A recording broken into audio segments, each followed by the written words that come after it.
We have Alexander Morezevich against Bologan. Is that how you pronounce it? Viktor Bologan. We have a game from them from 2004 on April the 21st. Interesting game, very interesting game. Let me show this game off real quick. Found this earlier today, man. Pretty interesting stuff for sure. All right, we got E4 on the board. Just claiming the center of the board. D5. We get C6, going for the Caro-Kann. Victor prefers to go to the Caro-Kann here. And we have F3, the fantasy variation of the Caro-Kann. Now, this is one of the weird parts about this game. This is a very unusual opening at a master level. This opening is just completely try to keep the center very strong with E4. If they take here, you have a big center. You keep working with that big center. Very common in this opening is generally taking here and then playing E5 and then playing knight to F3. Going for the mainline fantasy variation. This can get some complications with bishop to C4, and lots of tactics are flying all across the board. Very, very unusual. Very solid. Victor goes for E6, very solid setup. He doesn't want to go for any of these tactical lines. He wants to prefer to keep the center very closed, right? Very, very solid. Alexander goes for the main move, knight to C3. We get bishop to B4. Still the main move, going into the, he's just pinning the knight, maybe going for some sort of weak E pawn, right? We get bishop to F4, claiming the dark squares on the king side, or on the queen side, I mean, by that. Just going for this very nice bishop. This is one of the most played moves in the Masters database. Here, there are multiple options. You got bishop D2, you got bishop D3, you got bishop to E3 even. Knight to E2 is played sometimes. A3 can be played sometimes. A3 is technically bad. Even here, the engine recommends some wild stuff. Sometimes H4 at low depth. There are some very wild lines here, man. Very fun stuff. But as you know, we have Alexander going for bishop to F4, the very solid move, claiming the queen side dark squares. We get knight to E7, developing the knight, not trying to go into any sort of bad knight here with the dark squares being locked down, right? Not going for some sort of weird lockdown.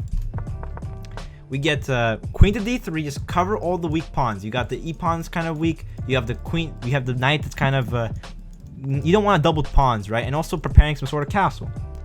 We have B6. This idea is trying to get the bishop out, right? You want to trade for maybe your bishop here. We have knight to E2, blocking the bishop trade and supporting the knight and the ED pawn. We have bishop to A6, hitting the queen. The queen goes to E3. We have castles and we have castles long. Bam! Opposite side castling. We're going to have some attacking chess now.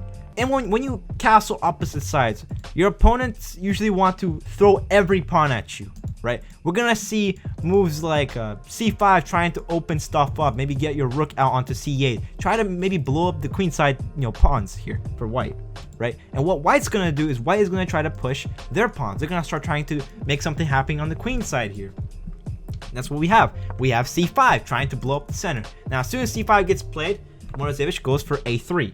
This kind of asks black, hey, black, you gotta take my bishop. If they bring back the bishop, what white is gonna do is white is gonna take here,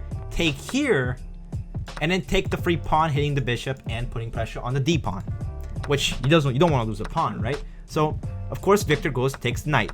We have bishop takes E2, kind of a subtle move. I actually don't know why he did this. The bishop on A6 looks like it kind of has problems trying to work here, but it's kind of claiming some very crucial squares here. Maybe the reason that I think Victor did this was because of the fact that he needs to get C4 on the board.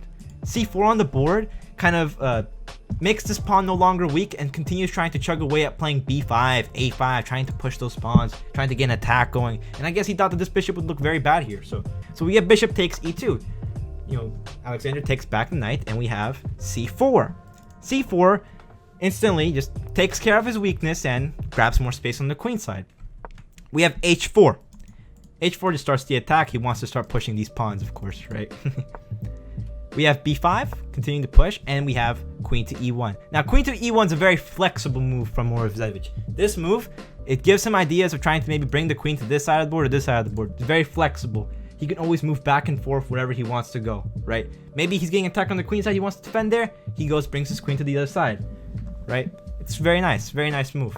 We have knight to C6, knight B6, right? Just bringing the knight over to the center of the board, developing.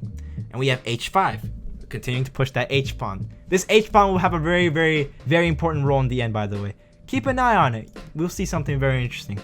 We have queen to d7, maybe planning on trying to get b4 open and getting into the a squares.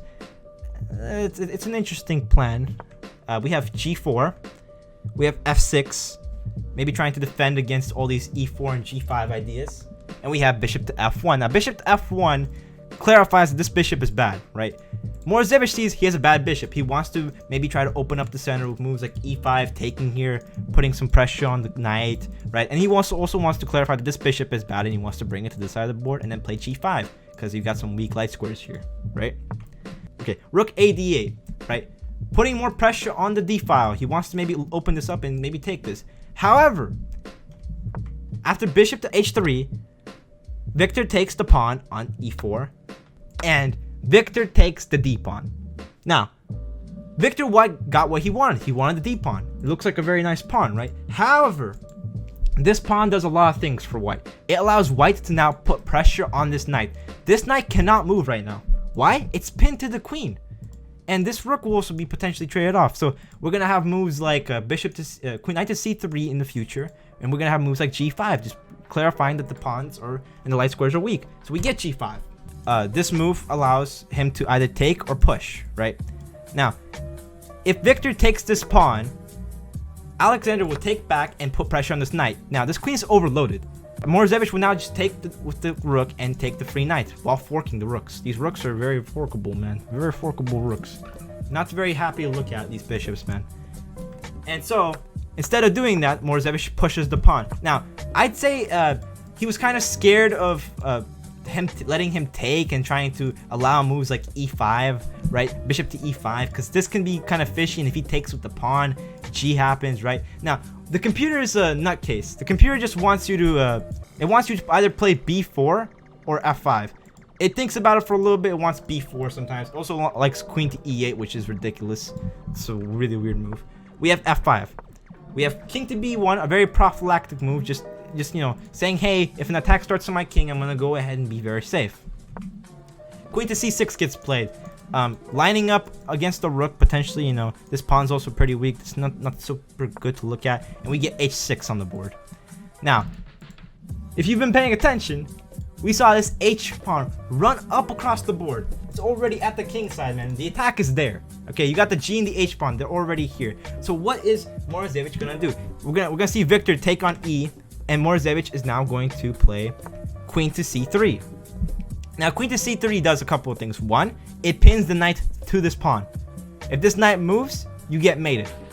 It's just a very, very unhappy looking piece here. Now, what Victor does here is he pushes this pawn to e3. Just in the middle of chaos, you have all these open lines, the bishops, everything, the queen, the bishops, everything's going across the board. Very ugly looking position. Very hard to deal with. Victor just plays e3. Problem here.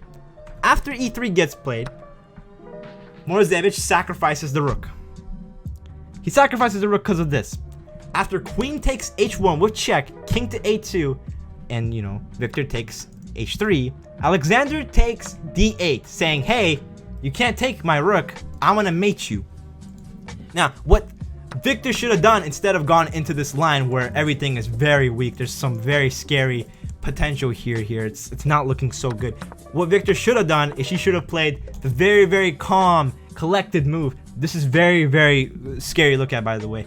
The engine just looks at this position and says knight to f5. There's no attack. There's no attack. Just guard the g pawn. Very scary to look at. Like I said, Victor would have to maybe allow some sort of takes here. We're gonna have also bishop to f5 potentially. g6 is a move by the engine that comes in. There are some crazy ways to blow up the king here, and it can get rocky, very rocky. I guess Victor really hated this idea. Me too. I don't like looking at it myself. So we see e3. We have to trade, right? We have this whole line, right?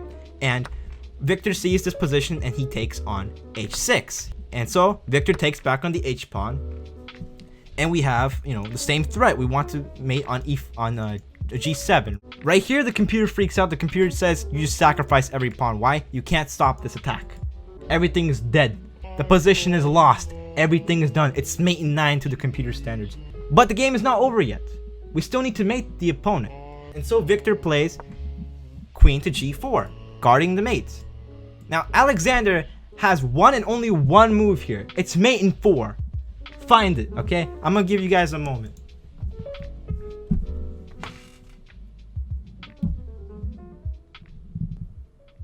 Alright, now we have queen to h8, sacrificing the queen, saying, hey, move this king away from this rook because this rook will be weak. And so Victor takes the rook. Well, I mean, actually, Victor did not take the rook. Victor's just resigned here because he saw this mate, right? We have king takes h8, rook takes king, and now the knight blocks. Now bishop to e5 gets played, and after the queen blocks, you take with the h-pawn and you mate the king, who is smothered in the corner. Not smothered, but just completely locked in the corner by his own pieces. The knight and the pawn don't do anything. This pawn on h, this h-pawn went up to h5, h6, up to g7 and made the king. Amazing game with a queen sacrifice. Just beautiful. Beautiful game by Morozevich. Very enjoyable. I found this earlier today, and I just wanted to share it with you guys. Very, very enjoyable game. Me, like I said, this is one of my favorite openings, the fantasy Caro-Kann, so I thought it was kind of interesting to find a game like this. You don't see that many fantasy Caro-Kanns at a master level, man. You really don't. It's not that common. It's not that common. Anyway, great game, very enjoyable game. I hope you guys enjoyed it.